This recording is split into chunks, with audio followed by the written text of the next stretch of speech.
Dan pemirsa, pertemuan politik yang terjadi antara sejumlah elit parpol memberikan gambaran tentang medan pertarungan politik di 2024 mendatang. Benarkah turunnya sejumlah politisi langitan membuat pertarungan saat ini bukan tentang capres semata, tetapi pertarungan para kingmaker? Lalu siapa tokoh yang menjadi penentu dalam pencapresan 2024? Sudah bersama kami, Handoko, Sekjen Pro Jokowi atau Projo. Selamat malam Mas Handoko. Selamat malam Mas Rudi. Dan sementara itu melalui sambungan Zoom sudah hadir Deddy Sitorus, Ketua DPP PDI Perjuangan. Selamat malam Bang Deddy, dan juga ada Bang Nurdin Halid, politisi senior, Wakil Ketua Umum DPP Partai Golkar. Selamat malam Bang Nurdin.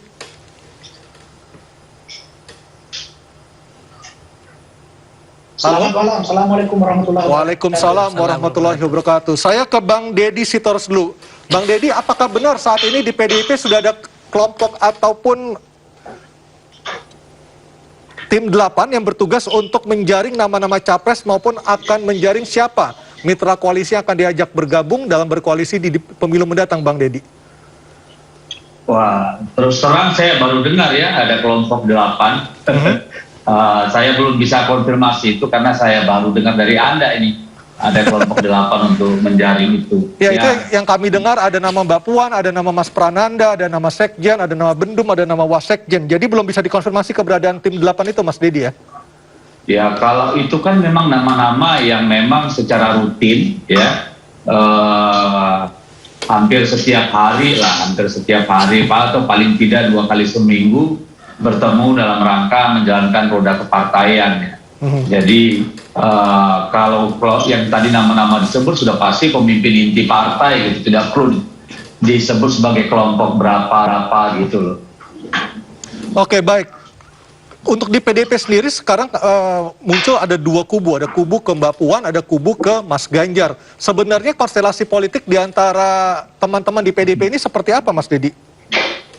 Konstelasi politik terkait capres itu sama sekali tidak ada ya, itu fata morgana. Karena kita tahu bahwa saat ini partai sedang habis-habisan konsolidasi, kita menyelenggarakan berbagai pelatihan kader, mulai dari kader Pratama, Madya, sampai utama di seluruh Indonesia serempak.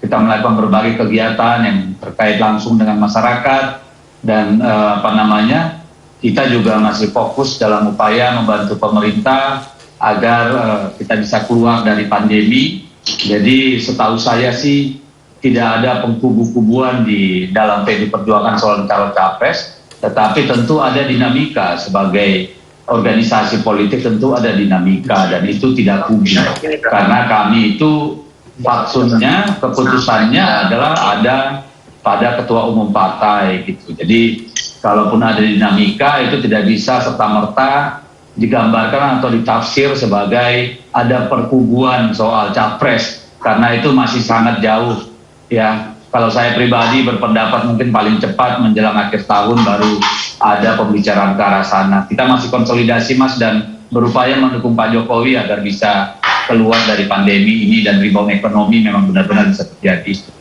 Baik, kalau Bang Deddy sendiri melihat dari tipikal Bu Mega sebagai politisi senior dan juga sebagai ketua umum partai, kira-kira apa faktor yang membuat Ibu Mega akan memilih seseorang untuk menjadi capres yang akan diusung PDI Perjuangan, Bang Deddy?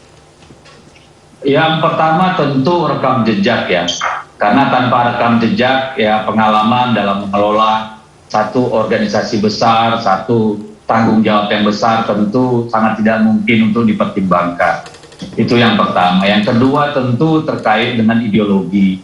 Kita lihat bagaimana yang bersangkutan memang punya aspek-aspek ideologis atau keberpihakan terhadap ideologi ya, Pancasila ya, Undang-Undang Dasar 45, NKRI, Bhinneka Tunggal Ika, dan tentu yang paling penting tentu memang orangnya punya kepemimpinan yang baik, jauh dari masalah-masalah yang terkait dengan pelanggaran hukum maupun etika dan norma gitu ya. Jadi ada beberapa parameter, dan terakhir tentu yang paling terakhir adalah hasil survei. Oke, baik. Saya ke Bang Nurdin. Bang Nurdin, di saat PDIP belum mengapungkan nama-nama capres yang akan diusungnya, saya mendengar di Golkar, ini mohon konfirmasi juga dari Bang Nurdin, Golkar siap untuk mencalonkan Pak Ganjar jika memang PDIP tidak akan mencalonkan Pak Ganjar. Apakah benar Bang Nurdin?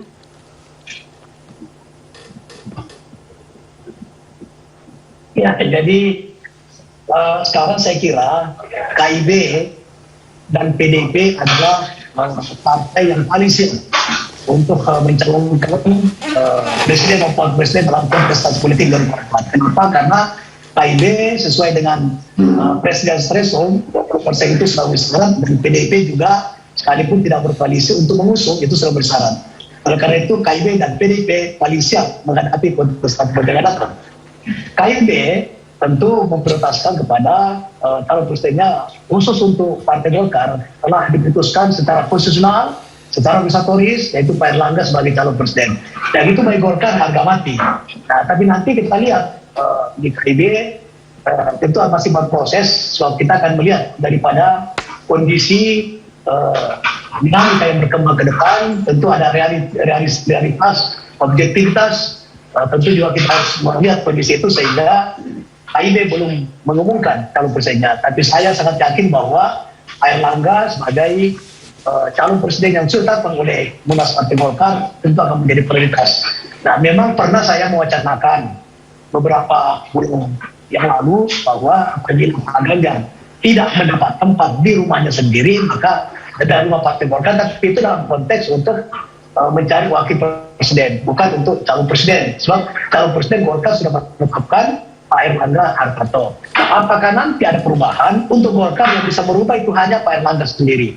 Tidak ada yang bisa merubah keputusan tersebut kecuali Pak Erlangga. Dan kalau Pak Erlangga merubah, maka itu harus kembali dilakukan secara organisatoris, baik melalui Munas maupun Rapimnas. Keputusan Munas hanya boleh dirubah oleh Munas, keputusan Rapimnas hanya bisa dirubah oleh Rapimnas. Dan memang ke depan ini kontestasi politik itu sangat menantang, merangsang karena tidak ada incumbent, ya, karena Pak Jokowi sebagai presiden 2 periode tidak bisa sesuai dengan konstitusi kita, tidak bisa lagi dicalonkan untuk periode yang ketiga. Dan karena itu ini memang membuat elit politik dan personal yang memiliki kapabilitas untuk bangsa ini itu memiliki ruang yang cukup untuk bersaing secara sehat, bersaing secara demokratis. Nah, tinggal sekarang ini kalau kita lihat memang yang sekarang muncul ada 3 nama, dan 2 nama diantaranya bukan ketua umum partai, ada Prabowo, tapi tidak berarti bahwa yang lainnya tidak memiliki kesempatan karena waktu masih panjang, dan khusus untuk Partai Golkar sekarang ini sedang melakukan konsolidasi secara menyeluruh dari pusat sampai ke tingkat pokar, itu di tingkat paling bawah yaitu RT RW. Sehingga saya yakin bahwa insya Allah ke depan ini Pak Erlangga elektabilitasnya pasti akan cepat bisa naik, dan itu membuat KIB akan bisa memutuskan Pak Erlangga sebagai calon presiden dari KIB. Baik, Golkar selama ini dikenal sebagai parpol yang pragmatis, artinya sangat memperhatikan faktor elektoral dari seorang calon ataupun kandidat.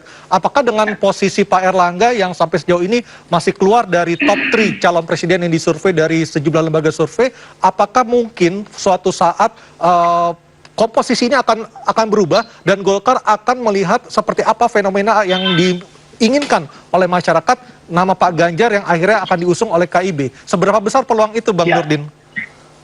Memang ada 3 faktor ya, kalau menurut saya 3 faktor yang menjadi indikator untuk menentukan calon presiden maupun wakil presiden.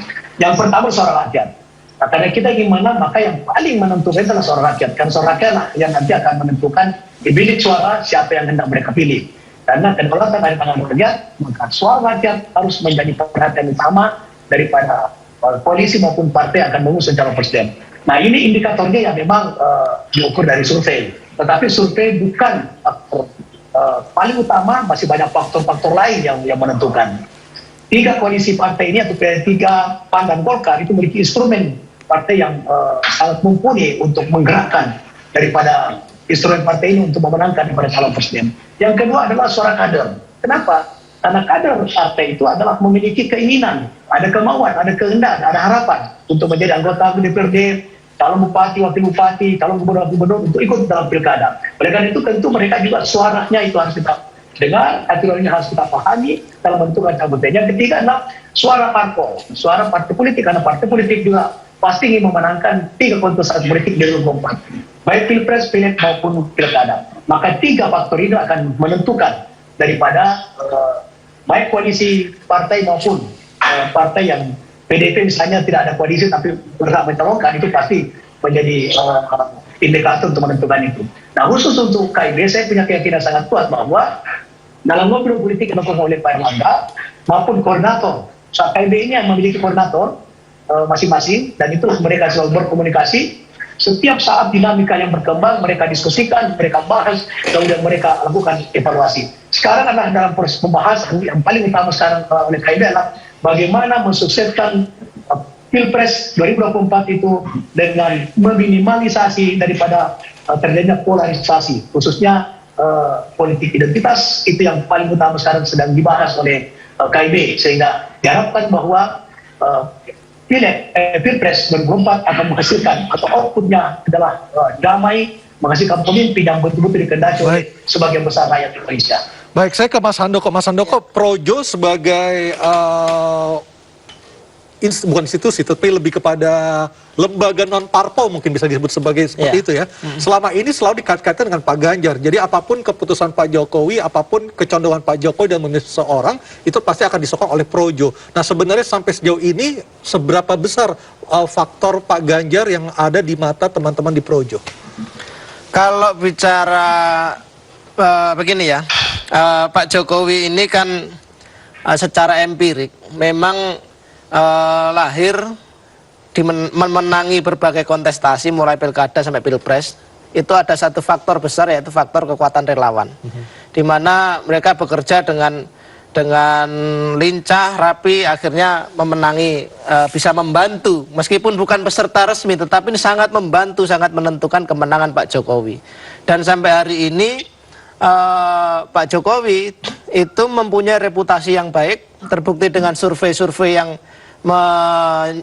mengungkapkan tingkat kepuasan rakyat terhadap kinerja Pak Jokowi itu masih sangat bagus. Meskipun survei hasilnya menurun ya, tingkat kepuasannya ya.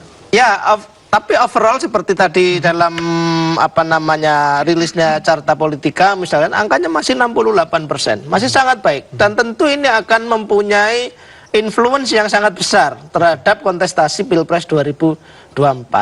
Nah, apa yang terjadi kemudian adalah ketika ngomong siapa yang akan didorong,